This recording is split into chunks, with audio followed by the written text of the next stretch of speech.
영화 속에서 시인은 대개 창백한 낯빛에 뿔테 안경을 쓰고 섬세한 성품에 쉽게 상처받으며 비쩍 골아서 맨날 주워 터지고 살지만 깡다구는 있어서 목소리는 카랑카랑한 캐릭터로 그려질 때가 많습니다.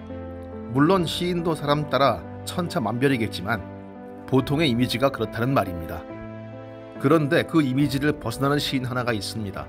시인이면서 명사수였고 글쟁이면서도 폭탄을 다루고 침투 훈련까지 받은 사람, 바로 이육사입니다. 본명은 이원로.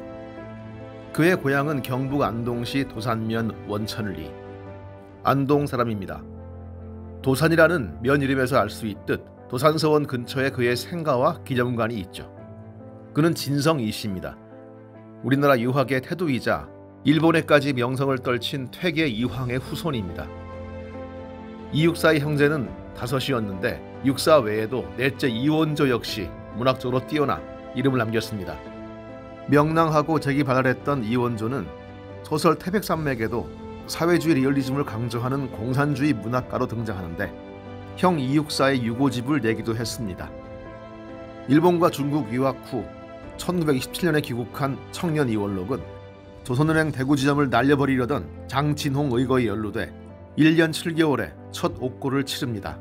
하지만 그가 이 의거에 가담했던 것은 아니었습니다.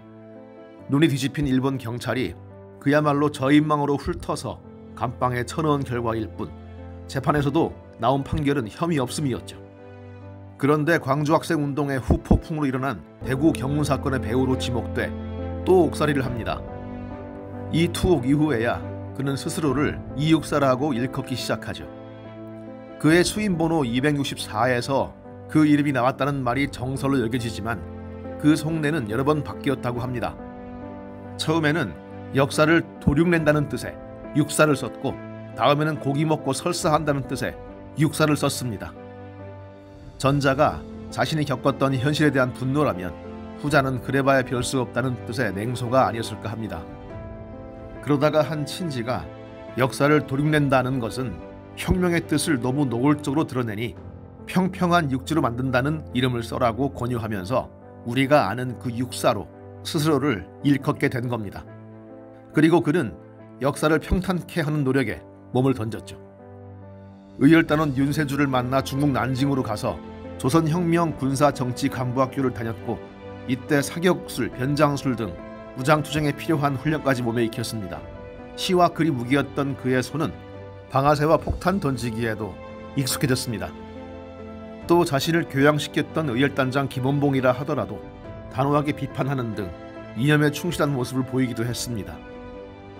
김원봉이 부르조아 계급을 바탕으로 삼은 중국 국민당 정부의 지원을 받고 있다는 점을 지적하고 중국의 부르조아 계급과 야합하고 있다면서 사상이 애매하여 비계급적이다라고 비판한 겁니다.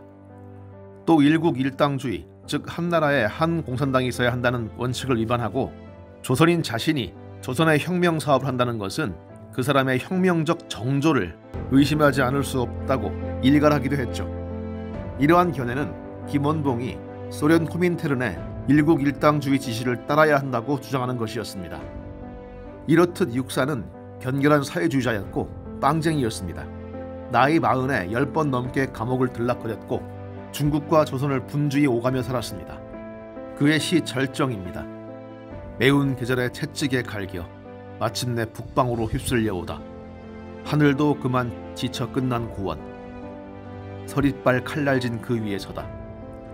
어디다 무릎을 꿇어야 하나. 한 발 제겨 디딜 곳조차 없다. 이러매 눈 감아 생각해 볼 밖에.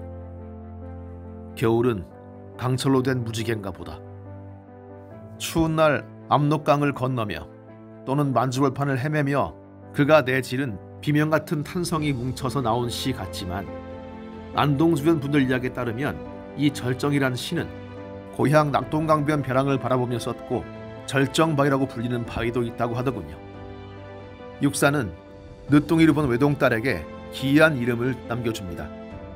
아들과 딸 하나씩을 잃은 뒤 귀하게 태어난 딸이 100일 됐을 때 온 가족들이 그 이름을 지어주겠다고 나섰는데 육사는 그 모두를 사양하고 옥비란 이름을 꺼냈다고 합니다. 비옥해지지 마라, 즉 기름지지 마라. 기름지게 살지 말고 욕심내지 말라는 경고였다고나 할까요? 옥비가 3살 때 세상을 떠나버린 육사는 딸에게 그 뜻을 풀이해주지 못했습니다.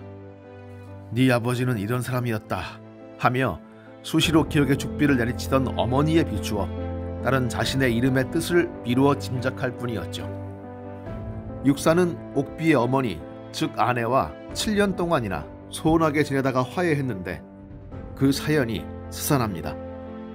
어머니의 오빠, 즉 이옥비 외삼촌이 독립운동 와중에 체포돼 혹독한 고문을 당했고 결국 동지들의 이름을 누설하고 마는데 이를 안 육사가 격노하여 장인에게 비겁한 핏줄과 함께할 수 없으니 데려가시오 하며 호통을 쳤다는 겁니다.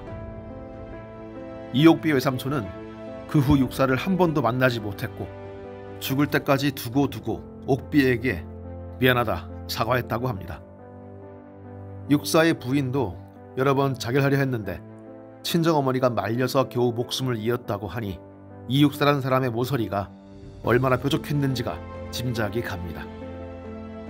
그의 대표작은 역시 광야가 아닐까 합니다. 저는 이 광야를 만주벌판쯤으로 생각했습니다. 하지만 육사 기념관이 서 있는 곳 앞에 너른 들판, 어린 육사가 뛰어놀며 자랐을 원촐리 풍경을 보면서 육사가 이곳에서 광야의 희상을 떠올렸을지도 모른다는 생각을 했습니다.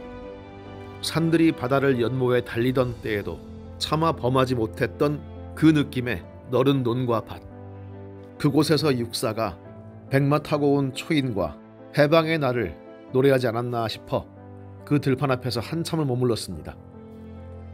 일제 고문 끝에 그 생을 다했던 육사를 그 수필의 한 구절로 추모하면서 말입니다.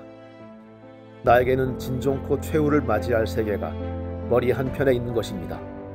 그것이 타오르는 순간 나는 얼마나 기쁘고 몸이 가벼우리까.